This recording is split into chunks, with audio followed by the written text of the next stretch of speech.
Elena here, and I wasn't really meant to be here.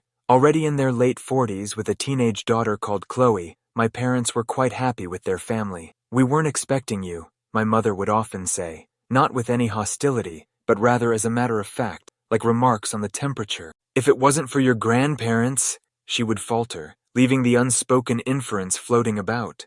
I was here since my reluctant parents had been convinced by my grandparents, who yearned for another grandchild, to try again. Chloe mainly disregarded me, already negotiating the stormy seas of adolescence when I arrived. She was not particularly nasty. I simply didn't show up on her radar. She would be stretched on the couch, absorbed in phone calls about mails and college applications, totally blind to my existence, while I played with my dolls in the corner of our shared living room. Mom would gently arrange her SAT prep books in her backpack and warn Chloe, "Honey, don't forget them." I would sit at the kitchen table, meanwhile hoping someone would see I required assistance with my homework. Help, though, was scarce. Rather, my parents developed a schedule defining my childhood. They would drop me at my grandparents' place every morning, keys jingling in his palm as he got ready to head off for work. My father would say to my grandfather, "You wanted her, you own her," and thus my real home started to be my grandparents' place. They guaranteed I was fed and cared for, picked me up from school, helped with my homework, and drove me to the park. Usually appearing fatigued and perhaps unhappy at having to travel, my parents would see me only late at night. "Elena," my grandmother would say, hugging me farewell every night, "you're the best thing that ever happened to us." And in such times, nestled in her cozy arms, I could almost forget that I wasn't loved anywhere. Day by day, year by year, this pattern persisted. Chloe was getting ready for her brilliant future, and I was learning to negotiate life as an afterthought in my own house. But I really felt valuable in my grandparents' house. Their affection was consistent, relentless. "One day you'll understand," my grandfather said as we worked on my arithmetic assignment, "that sometimes the best things in life aren't planned." He winked, and for a little instant, the weight of being undesired was taken off my little shoulders. I assumed things would be different at home, Chloe away at college. Perhaps, just possibly, my parents would at last see me, the daughter who stayed. I couldn't have been more mistaken. "Elena," my mother said before I could even drop my backpack after school, "the house needs cleaning. Start with the bathrooms." What had formerly been Chloe's work suddenly became mine, along with a plethora of fresh responsibilities. My regular friend became the washing machine, with its peculiarities and settings that I knew exactly. "The housework seems to go on forever. You live here. You have to help," my father would say whenever I hesitated the least. "Your sister always carried her share." I had advanced from cleaning to cooking by the time I was 14. That was hardly a slow change.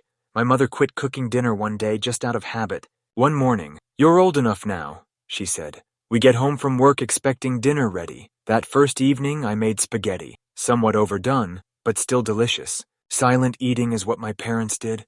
My father then turned from his dish. "Tomorrow, try something with chicken," he suggested, his tone making it very evident this was not a recommendation. Dreaming about college was my only release. Once the dishes were done, every night I would withdraw to my room and search university websites. I could picture myself strolling across several campuses, free from the never-ending homework and stillness. Then, when I was 16, Chloe returned home, bearing news that turned everything around. One Sunday afternoon, she came in the front door, dragging a tall, well-dressed man behind her. "Mom, Dad," she cried, "this is James. We're engaged." One would expect someone had just said they had won the lotto. From their chairs, my parents actually leaped. While my father was already dialing relatives on his phone, my mother shed happy tears. With a hug to Chloe, my mother said, "We'll pay for everything. We have to have the wedding of our first daughter flawless." For months our house was occupied with wedding planning. Every discussion turned on flowers, locations, and guest lists. Designer clothes, luxury stores, and first-rate everything appeared to flow like water. Although they went to the wedding, my grandparents were uneasy about the excess. My grandmother was frowning at the ice sculpture, most likely worth more than a semester's worth of college expenses.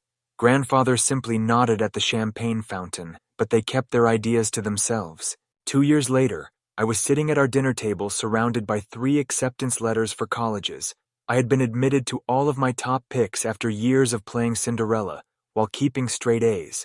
As I informed my parents of the great news, my heart flew. Not turning from her meal, my mother remarked, "That's nice, but we spent all our savings on your sister's wedding, even took out a loan for it. There's nothing left for college." "But you paid for Chloe's college," I mumbled. "That was different," said my mother. "We considered her to have promise."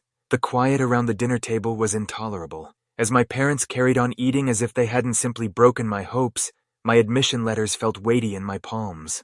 Between bits, my father advised, "You should get a job. Responsible individuals save some money and get a school loan. That's what they do," something I never had the courage to do before. I left the table without being excused. My hands were shaking as I reached for my phone and dialed my grandmother. Tears running down my cheeks, I was strolling through my grandparents' familiar front door in minutes.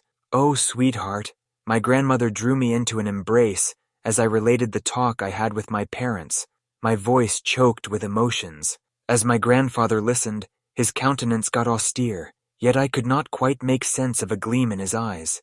They looked knowingly when I came to finish. My grandfather responded, "Elena," grabbing my hand, "we've been expecting something like this."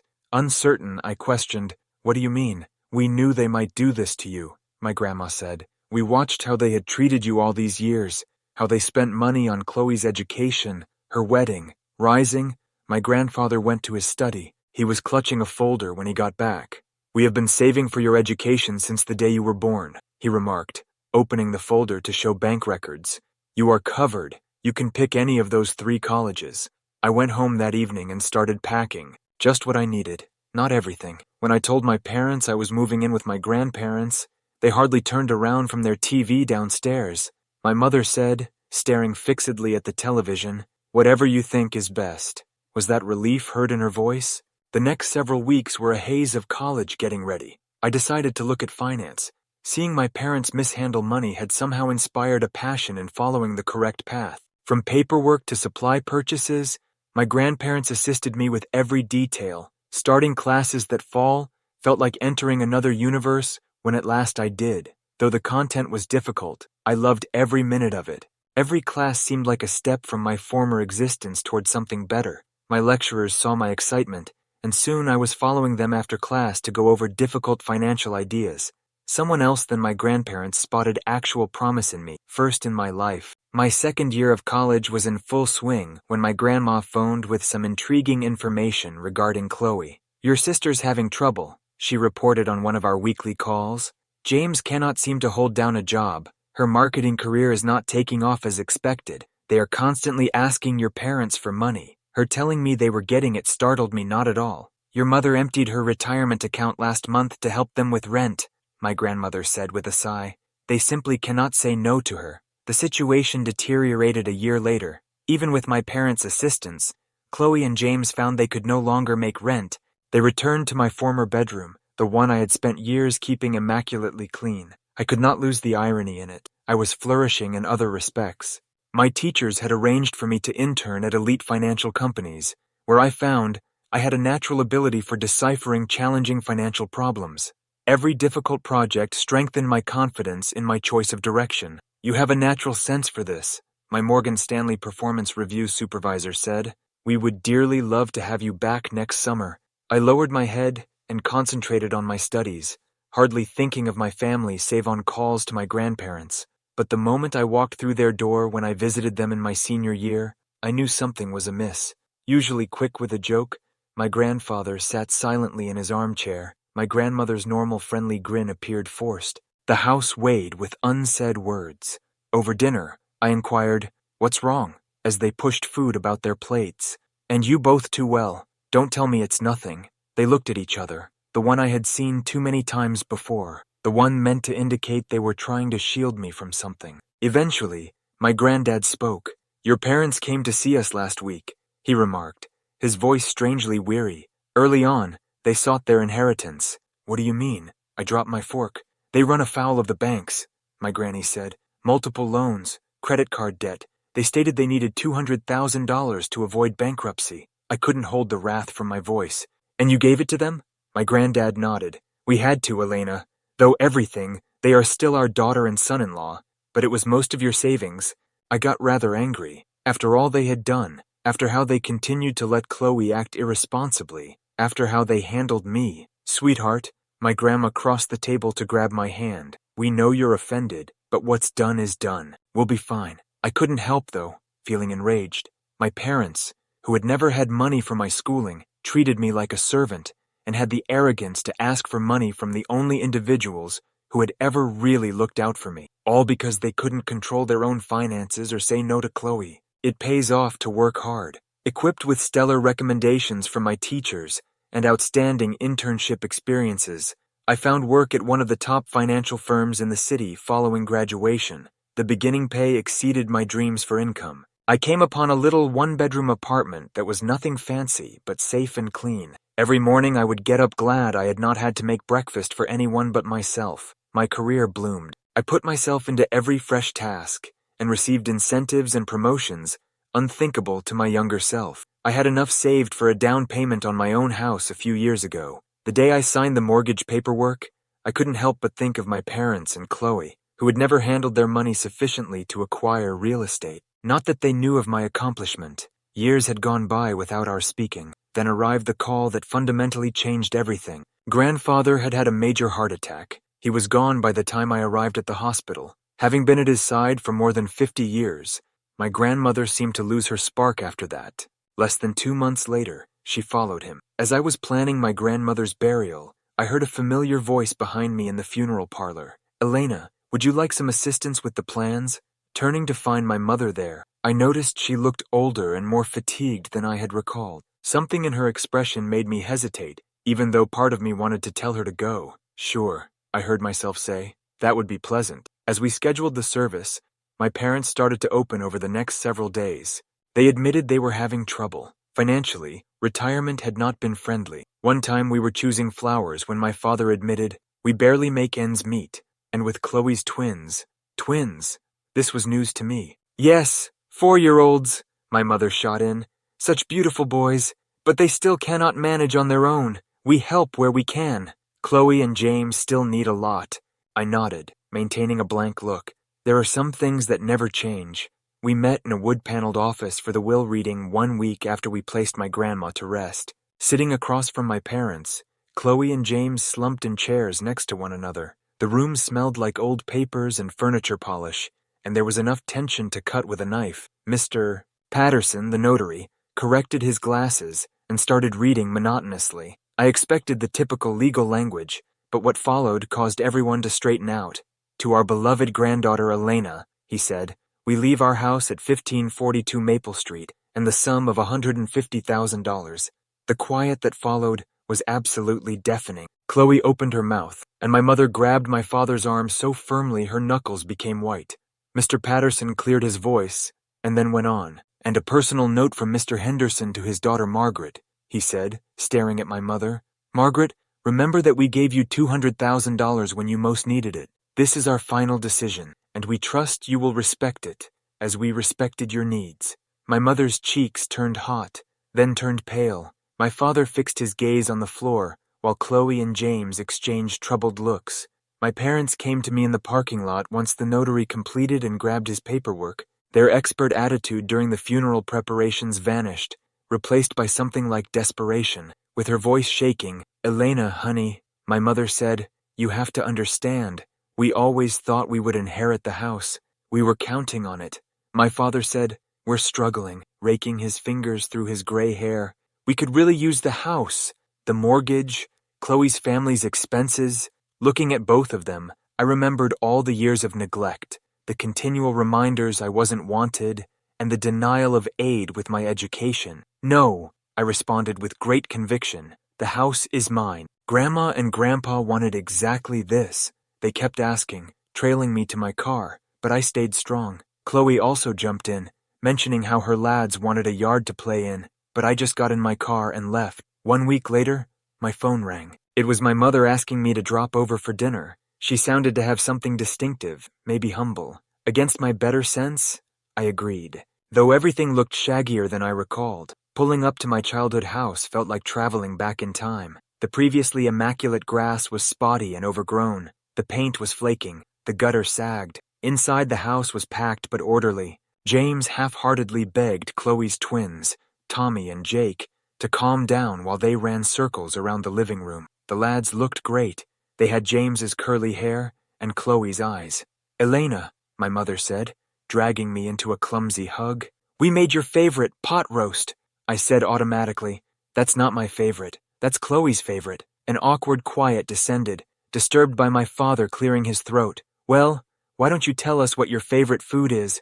We would love to know." And shockingly, they appeared really interested. They asked about my work, residence, and interests during supper. Though I could tell most of it passed over their heads, they really listened when I discussed my work in banking. That dinner spawned still another, then still another. I soon was celebrating holidays with them, giving presents for the twins, even helping Chloe with her homework. When they brought up the house needing repairs, I occasionally found myself volunteering. I fixed the heating system, paid for a new roof, and painted the front. Every time I made a check, my folks would cry thankfully. My mother would say, hugging me, "You're too good to us. We don't deserve this."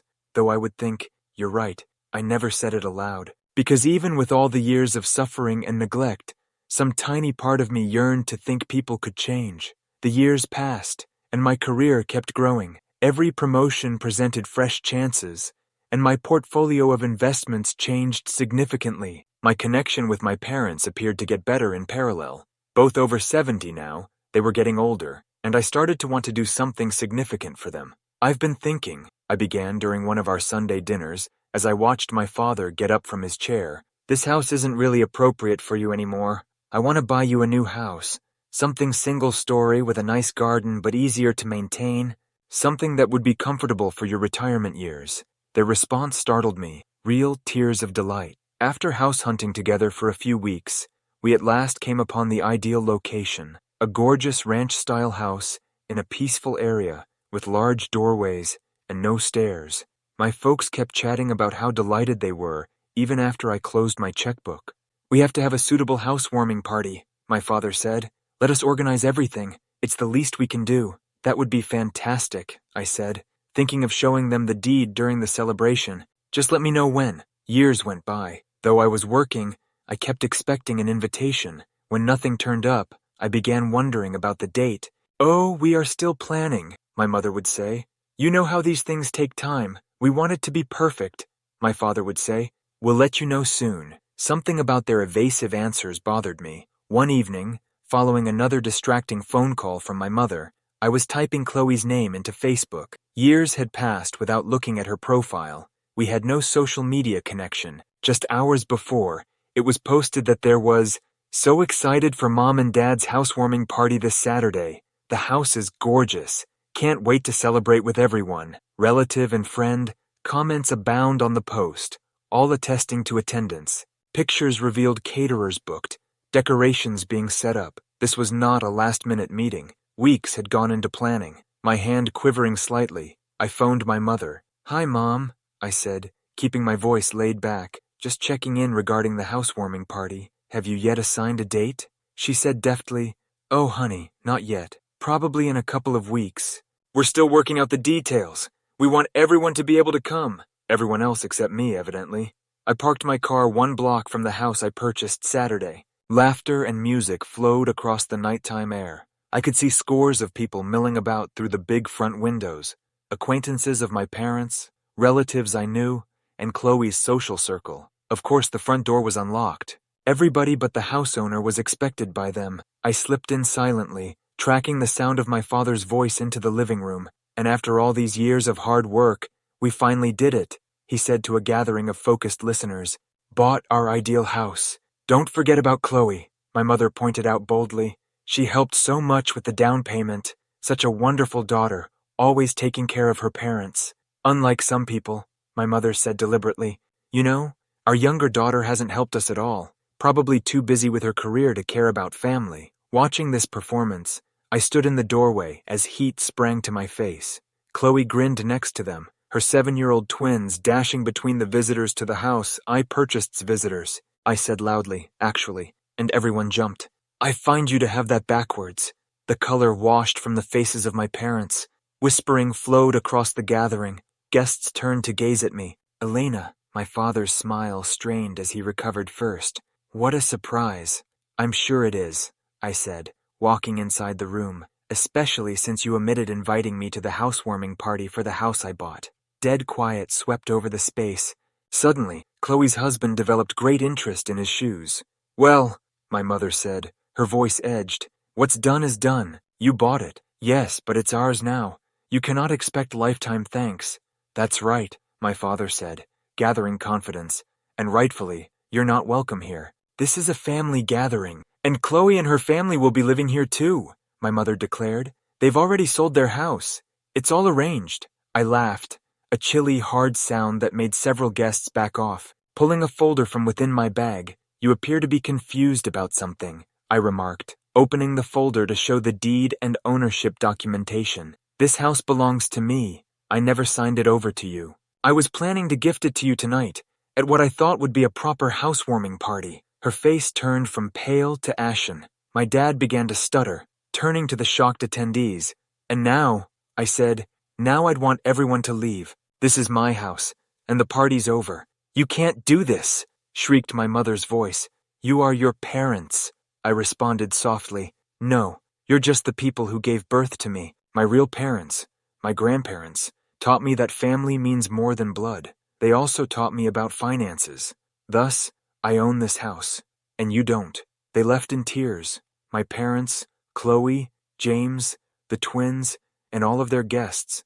From the front porch, I watched as one by one they drove away until the street was empty. A few weeks later, I discovered they had bought an apartment with the proceeds from selling their own property. With them relocated are Chloe, James, and the twins. For weeks they tried to call me, but I blocked their numbers, emails, and social media accounts. The home? 1 month later I sold it and deposited the earnings into my account. I promised myself they won't have to compete for my attention or earn my love when I have children someday. Like my grandparents loved me, I will love my children equally and without conditions, unlike those of my parents. Story 2. I knew our life would be a roller coaster the minute I met Alex.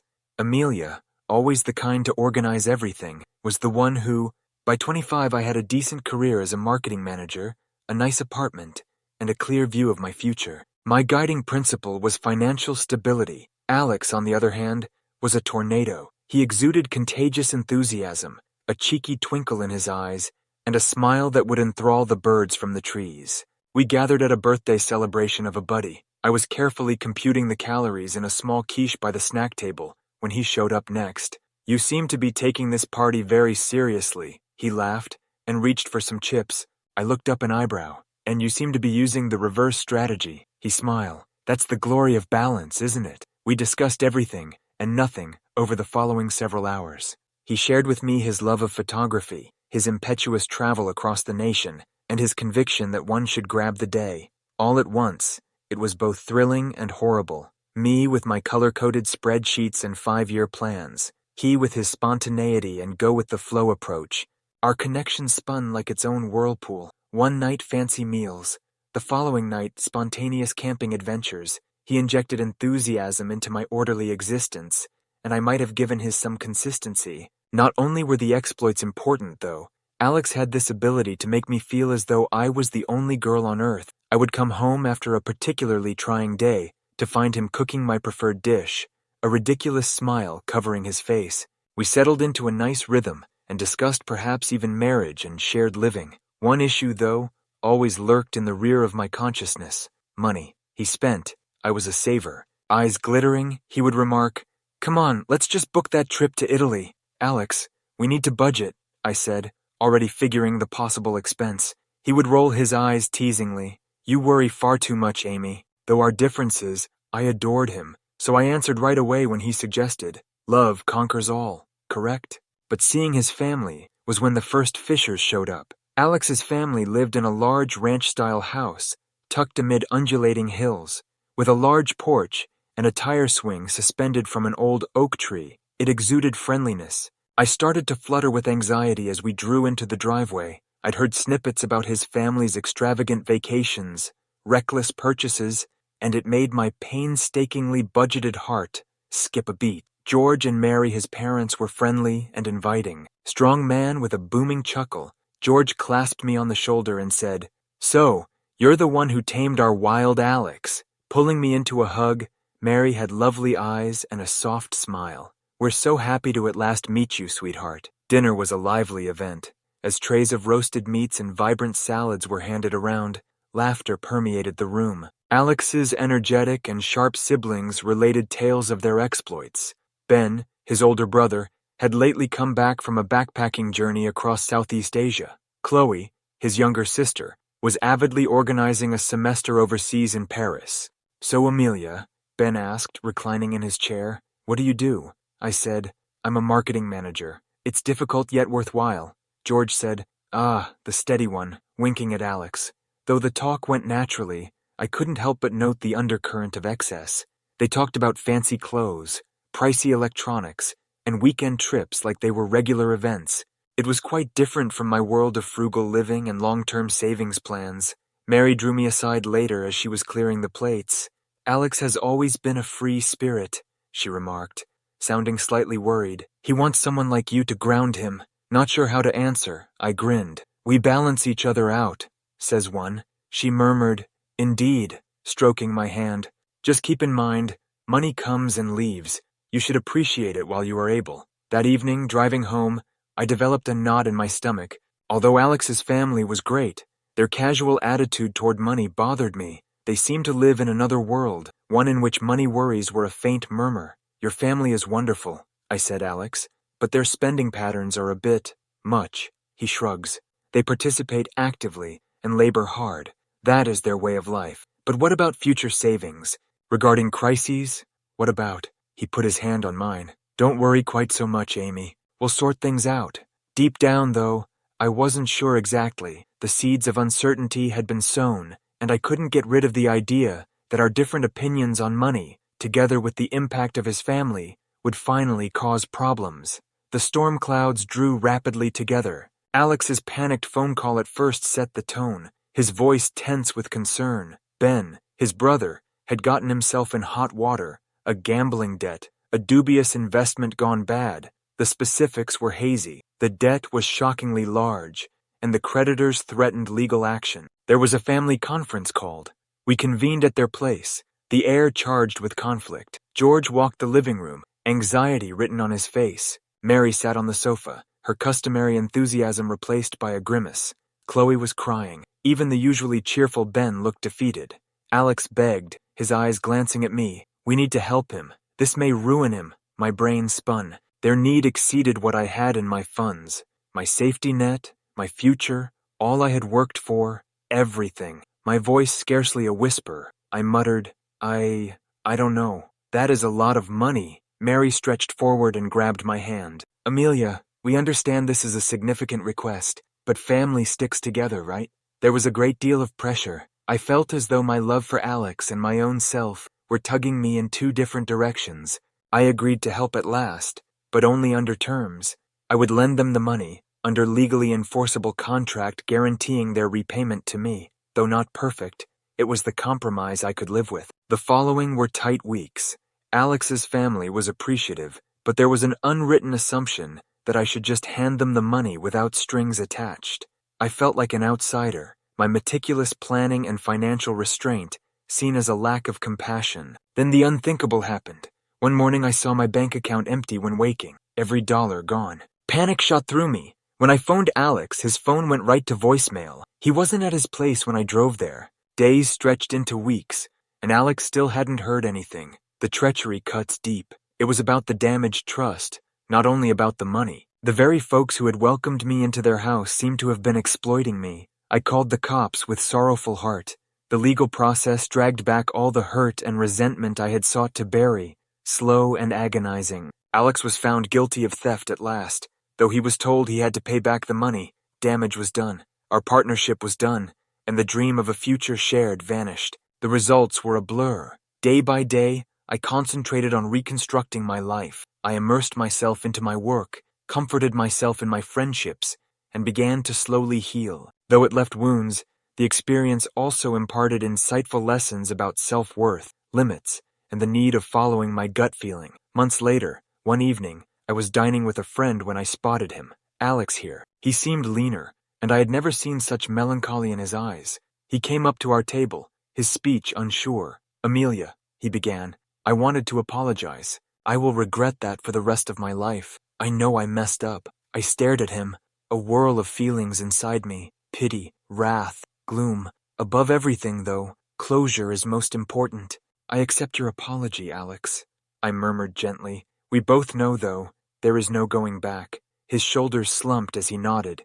"I know." Turning, he went out into the throng. I experienced a flood of relief as I watched him go. At last, I had let go of the past and was prepared to welcome the future, wiser and more robust than it had been. The spin had dissipated, leaving devastation behind, but also a fresh clarity. The best love stories, I had discovered, are the ones we create for ourselves.